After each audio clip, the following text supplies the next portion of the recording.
There is a man standing in front of you, and he is trying very hard to convince you that he is sane. That's the first thing you need to understand about the telltale heart. Before the murder, before the body under the floorboards, before any of it, Edgar Allan Poe opens this story with a man on the defensive, and nobody gets that defensive unless they already know something is wrong. He looks you dead in the eye and says, and I'm paraphrasing here, "You think I'm mad, don't you? Let me prove to you that I'm not." And from that single move, Poe has already told you everything. Because here's the thing about truly stable people. They don't usually open conversations by insisting they're stable. And by the end of this video, you're going to see this story completely differently than you did before. Because what Poe wrote in 1843 wasn't just a horror story. It was an accidental, or maybe very deliberate, portrait of a mind in the process of destroying itself. And some of what he described, science wouldn't catch up to for another 100 years. Now, if you've been following the channel, you already know this story. We did a full narration of The Telltale Heart. Link is in the description. Go give it a listen if you haven't yet. It's worth experiencing the story first before we pull it apart. But this video is something different. What we're doing here is cracking the story open and looking at what's actually inside. The psychological machinery that makes it work, why it still gets under people's skin almost 200 years later, and what Poe understood about the human mind that most people in 1843 had absolutely no framework for. We're not going to talk about this story the way your high school English class did. We're going to talk about it the way a psychologist, a historian, and someone who finds the darkness genuinely fascinating would, sitting around a table, probably too late at night. So if that sounds like your kind of thing, and if you're here, it probably is. Let's get into it. So let's start with the question that seems obvious, but almost nobody actually answers properly. What is wrong with the narrator? The easy answer is, he's insane. And sure, fine. But that tells you nothing.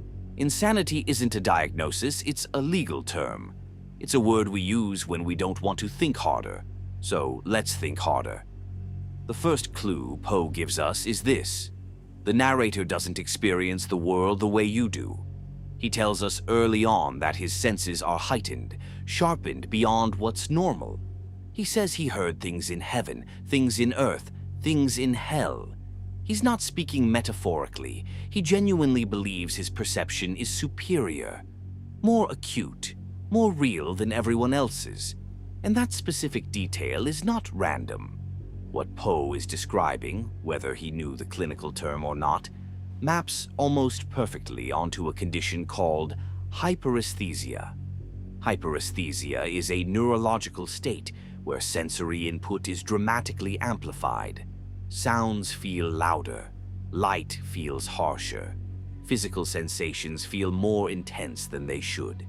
It can be caused by anxiety disorders, certain types of psychosis, drug withdrawal, and in some cases extreme psychological stress. For the narrator, it isn't presented as a symptom. He presents it as a gift, as evidence of his superiority, which is itself a significant red flag because one of the markers of certain psychological breaks is the reframing of symptoms as strengths. So we have a man whose senses are in overdrive, who experiences the world at a volume everyone else can't hear, and he's decided that makes him special. Now, here's where it gets interesting. Because hyperesthesia alone doesn't make you a murderer. What turns this narrator dangerous is what happens when that amplified perception gets locked onto a single target.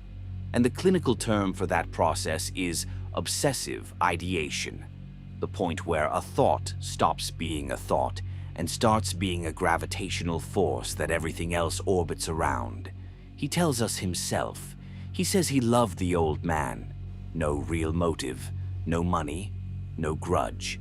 And then, in almost the same breath, he tells us about the eye.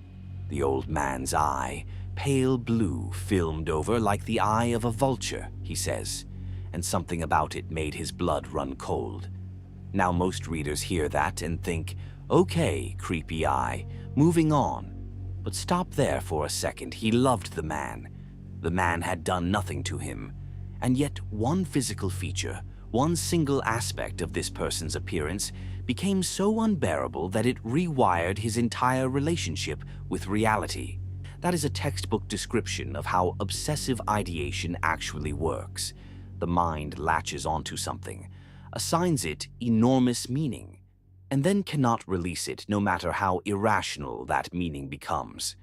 Psychologists sometimes call this a cognitive distortion, specifically a type called catastrophizing, where a neutral or minor stimulus gets processed as a massive, intolerable threat.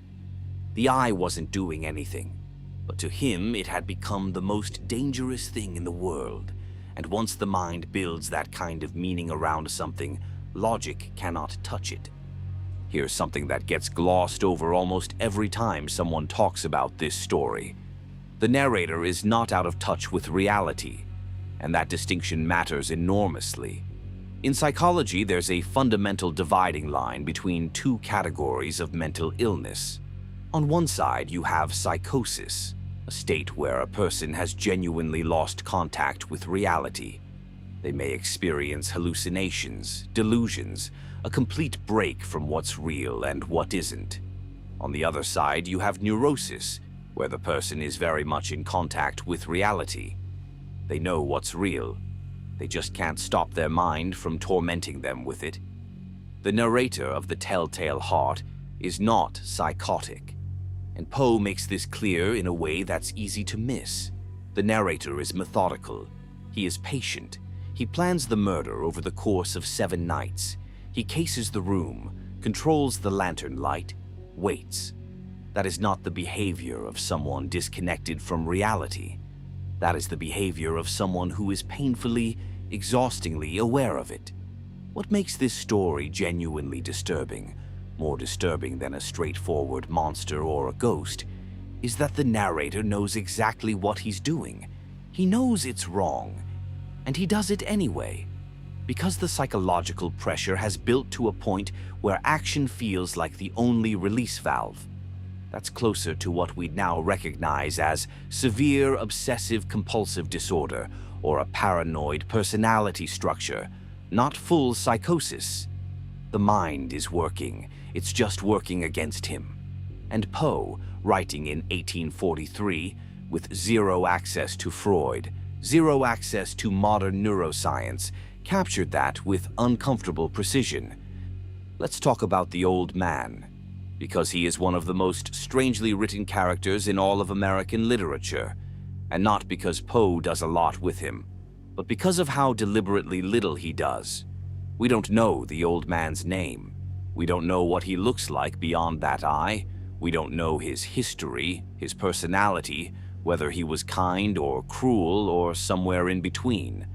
Poe gives us almost nothing, and for a writer as precise and intentional as Poe was, that's a choice. Think about what that does to the reader, and more importantly, think about what it tells us about the narrator. The old man in this story is not really a person. He's a surface. He exists in the narrator's world as a collection of features, and one of those features has swallowed everything else whole. The eye has consumed the man. To the narrator, the old man essentially is the eye. Nothing else registers with any real weight. Now, in psychology, there's a concept called dehumanization, and we usually hear that word in extreme political or historical contexts. But it operates on a personal scale, too. It's the psychological process by which the mind strips another person of their full humanity, reduces them to a symbol, a threat, a function, in order to make something emotionally easier to do. The narrator isn't dehumanizing the old man out of hatred. Remember, he says he loved him. But love and dehumanization are not mutually exclusive. In fact, certain types of obsessive attachment actively require reducing the other person, because a full, complex human being is harder to fixate on than a single, simple image. The eye was easier to hate than the man. So let's talk about the eye. pale blue, filmed over, like the eye of a vulture, Poe says. And that image has unsettled readers for almost 200 years. But I don't think most people stop long enough to ask why. Not just why it unsettles the narrator, but why it unsettles us. First, the vulture comparison. That's not a throwaway simile. Vultures in the cultural imagination, and this goes back thousands of years across multiple civilizations, are symbols of death and inevitability. They don't hunt, they wait. They appear when something is already over. When Poe puts that image in the narrator's mouth, he's telling us exactly how the narrator experiences that eye. Not as a body part, as an omen, as something that sees not what is, but what is coming. And here's where it gets psychologically layered. There is a long tradition in philosophy and psychology around the concept of the gaze. The idea that being looked at, really looked at, is an act of power. The French philosopher Jean-Paul Sartre wrote extensively about this. He argued that when another person looks at you, they are in a sense defining you, pinning you down, making you an object in their world rather than the subject of your own.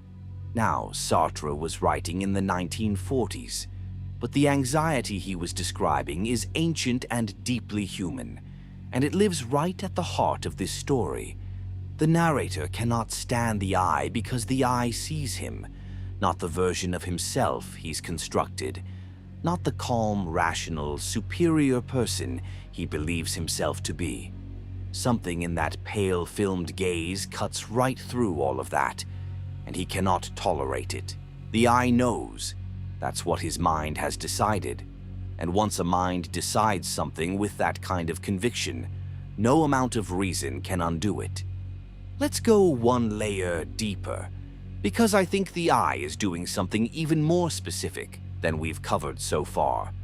About 50 years after Poe wrote this story, a neurologist named Sigmund Freud developed one of the most influential and still hotly debated models of the human mind. You've probably heard the broad strokes. Freud proposed that the mind operates on multiple levels simultaneously, and one of the structures he identified he called the superego. The superego is essentially your internal judge. It's the part of your mind that has absorbed every rule, every moral standard, every expectation that society and your upbringing ever handed you, and it sits there, watching, evaluating, passing verdict on everything you do and everything you feel. When the superego is functioning normally, it produces conscience, that quiet sense of right and wrong that keeps most people from acting on every dark impulse they have. When it malfunctions, when it becomes too powerful, too loud, too relentless, it produces something closer to what the narrator experiences. A crushing, inescapable sense of being watched and judged from the inside. Now look at the eye again with that in mind. The narrator projects his internal judge outward onto a physical object. The eye becomes the superego made visible. It watches him the way his own conscience watches him, with that pale, unblinking, all-knowing gaze. And the reason he cannot destroy it by simply leaving or avoiding the old man is because you cannot run from something that lives inside your own head. He doesn't kill the old man to silence an external threat. He kills him to silence himself. And that reframe changes everything about how this story ends. So the murder is done. The narrator has dismembered the body, pulled up the floorboards, hidden every trace with what he describes as almost professional satisfaction. He is calm, he is composed, he is so confident in what he's done that when the police arrive, called by a neighbor who heard a shriek in the night, he invites them in, shows them around, sits them down directly above where the body is buried, and for a moment it seems like he's going to get away with it. And then he starts to hear it. A low, dull, quick sound, like a watch wrapped in cotton, growing louder and louder, until it is all he can hear, filling the room, drowning out the officers' voices, rattling around inside his skull until he cannot take it anymore, and he screams out his confession. The beating heart of the dead old man. Now, is there actually a sound? No, there isn't. And Poe doesn't really try to hide that. The sound is inside the narrator's head. It always was. But the question worth asking, the question that makes this story genuinely fascinating rather than just spooky, is what exactly is that sound, and why does it take that specific form? Because the mind doesn't choose its symptoms randomly. When extreme psychological stress manifests physically, when guilt or anxiety or repressed emotion forces its way into sensory experience, the form it takes is usually meaningful. Psychologists call this somatization, the mind converting psychological pain into physical sensation because the emotional reality has become too large to process any other way. The narrator cannot consciously acknowledge his guilt. His entire psychological architecture is built around denying it, so it doesn't come out as a thought. It comes out as a sound, relentless, biological, impossible to argue with. The heart of the man he killed, refusing to stop. This is the part that most analyses get wrong, or at least most analyses get shallow. The common reading is that the narrator confesses because the guilt becomes too much to bear. The sound drives him mad and he breaks, and that's not incorrect exactly, but it's incomplete, because it doesn't explain the specific way he confesses. He doesn't break down weeping. He doesn't collapse. He doesn't quietly turn himself in. He accuses the officers. He tells them to stop pretending. Stop with the pleasantries. Stop sitting there acting like they can't hear it. He accuses them of mocking him, and then he confesses, not as an admission of guilt, but almost as an act of aggression, as if confessing is the only way left to prove that he is not the one who is losing his mind. That is not a man overwhelmed by guilt in the simple sense.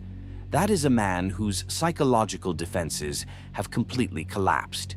In psychology, there's a concept called projection. It's one of the defense mechanisms first, formally described by Freud's daughter, Anna Freud, who built significantly on her father's work. Projection is when the mind takes an internal feeling that is too painful or threatening to own and assigns it outward to someone else. The narrator cannot accept that he is guilty, cannot accept that he is unraveling. So he projects it. The officers are the ones who know. The officers are the ones who are playing games with him. The officers are the ones making him feel this way. The confession isn't surrender. It's the last move of a mind that has run out of anywhere else to hide. And the tragic irony at the center of all of it, the thing Poe understood that makes this story genuinely great, is that the narrator was never going to get away with it. Because the mind cannot sustain that kind of internal contradiction indefinitely. He knew what he did. He always knew. And knowing without being able to acknowledge knowing is its own kind of slow destruction. So let's pull back for a second and look at the full shape of what just happened. A man with a hypersensitive, overloaded nervous system develops an obsessive fixation on a single feature of someone he claims to love. He dehumanizes that person down to one unbearable image. He projects his own internal judge onto that image. He commits a murder not out of hatred or greed, but out of a desperate need to silence something that was never outside of him to begin with. And then, with the body hidden and the crime apparently perfect, his own mind produces the very evidence that destroys him. He was never fighting the old man. He was fighting himself the entire time, and that is what separates the telltale heart from ordinary horror. Most horror is about an external threat, something out there coming for you.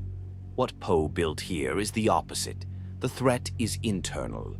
It was always internal, and the horror isn't that the narrator loses his mind. It's that in a very specific, very clinical sense, he never really had control of it to begin with. The mind he was so proud of. The sharpened senses, the careful planning, the meticulous execution. All of it was just the mechanism of his own undoing, running on a longer fuse than he realized. That's a tragedy. Written in 1843 by a man who had plenty of his own demons to draw from. And we'll get into that. You can't talk about The Telltale Heart without talking about the man who wrote it. Because Edgar Allan Poe was not writing from a comfortable distance. He was born in 1809 in Boston. His mother died of tuberculosis when he was 2 years old. His father had already abandoned the family before that. He was taken in, though never formally adopted, by a tobacco merchant named John Allen in Richmond, Virginia. The relationship was cold, transactional, and for most of Poe's life, deeply painful. Allen controlled the money. Allen withheld approval, and Poe spent enormous energy trying to earn something from that man that never came. He was brilliant and he knew it. He was also broke frequently.